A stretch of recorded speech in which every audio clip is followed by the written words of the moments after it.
Hello बच्चों, welcome back to my channel focus institute where we discuss an important topic of biology as well as English which is going to help you in all type of competitive exam as well as board exams. The content which I am providing to you through my video is more than enough to crack any high level of competitive exams. Okay, so in previous lecture we discussed about human eye. Okay, what exactly the human eye is and what are their parts. आज हमें discuss करना है about power of accommodation of the eye. मतलब क्या कि हमारे आँखों की जो एबिलिटी होती है कि वो फोकस करता है to distance as well as nearby object clearly on the retina. मतलब कोई भी अगर ऑब्जेक्ट बहुत दूर भी रखा हो या कोई ऑब्जेक्ट बहुत पास भी हो, हमारी आंखें जैसे वो इमेज रेटिना पर बनाती है, जिस टाइप से वो अपने आप को एडजस्ट करती है, जिस टाइप से वो जितनी भी लाइट की रेज आ रही है उसको अपने अकॉर्डिंग एडजस्ट करती है ताकि रेटिना पर सही लाइट जाए और सही इमेज बने।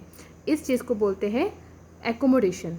ओके, ये होता है एकोमोडेशन। अब इसके लिए क्या होता है कि मान लीजिए अगर कोई आपका ऑब्जेक्ट बहुत इन्फिनिटी पे रखा हुआ है, इन्फिनिटी मतलब बहुत दूर रखा हुआ है, अनंत दूरी पर है। ओके, तो उस टाइम पे क्या होगा कि जब आपकी आंखों में पैरेलल रेज जाएगी तो ये जो लिगामेंट होंगे ये आपकी आई लेंस को क्या करेंगे, टाइट करेंगे। लिगामेंट्स टाइट होंगे तो आई लेंस आपकी क्या होगी, खिंचेगी तो वो क्या हो जाएगी, थिन हो जाएगी। ओके, तो आपको याद रखना है कि जब कोई भी ऑब्जेक्ट बहुत इन्फिनिटी पे रखा होता है या बहुत डिस्टेंट प्लेस पर होता है तब क्या होता है कि आपकी आई लेंस थिन हो जाती है। Okay, because of ciliary muscles and ligaments joint in it.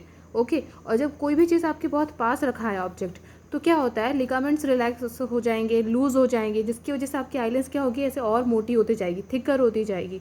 Okay, और इजीली क्या होगा, रेटिना पर आपका इमेज बन जाएगा। तो पावर ऑफ एकोमोडेशन बेसिकली यही होता है कि जिस टाइप से सीलियरी मसल्स अपने आप को एडजस्ट करता है ताकि रेटिना पे पूरा सही लाइट रेज जा पाए। ओके, इसके लिए कौन मेजर रोल प्ले कर रहा है, सीलियरी मसल्स और लिगामेंट्स जो उसके साथ अटैच है, कि वो कैसे अपने आप को, अगर कोई ऑब्जेक्ट दूर रखा हुआ है तो अपने आप आई लेंस को वो क्या कर देता है, खींच के थिन कर देता है, और कोई ऑब्जेक्ट अगर पास रखा हुआ है तो वो आई लेंस को रिलैक्स कर देता है, मतलब थिक कर देता है। ओके, और याद रखना है आपको कि the power of accommodation of a normal eye कितना होता है, 25 सेंटीमीटर। 25 सेंटीमीटर की दूरी पर अगर कोई भी चीज़ रखी है तो वो बिल्कुल क्लियर दिखती है।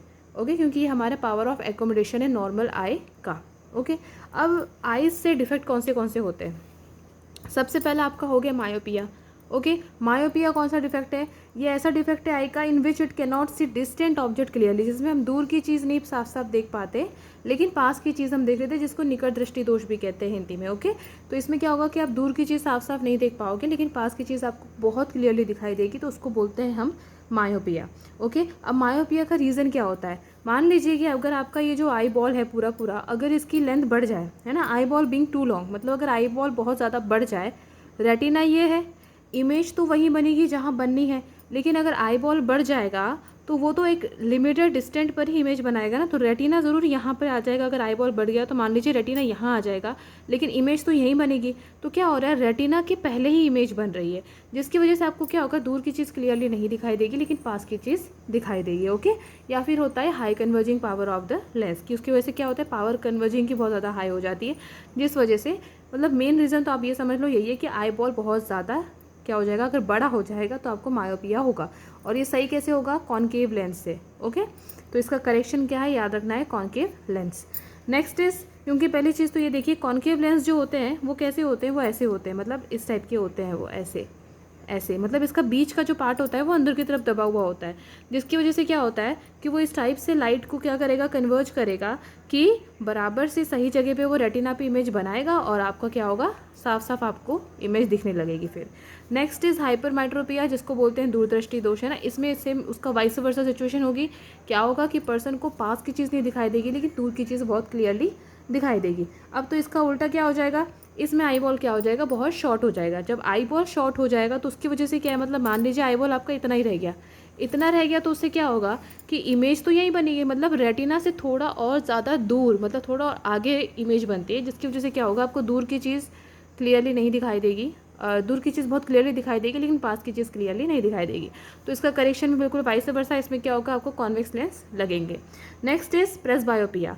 प्रेसबायोपिया मोस्टली क्या होता है कि ओल्ड एज में ऐसा होता है। प्रेसबायोपिया में क्या होता है कि जिसमें आपको दोनों तरफ की, या तो दूर की और पास की हो, आपको ब्लर दिखाई देती है इमेज, है ना। तो जब दूर की चीज़ भी सही ना दिखाई दे और पास की चीज़ भी बहुत ब्लर दिखाई दे तो उसको हम लोग कौन सा बोलते हैं, प्रेसबायोपिया बोलते हैं। तो इसमें क्या होगा, ऐसे बाईफोकल लेंस का यूज़ करते हैं जिसमें हाफ पार्ट तो कॉन्केव होता है और हाफ पार्ट क्या होगा, आपका कॉन्वेक्स होगा। क्लियर है।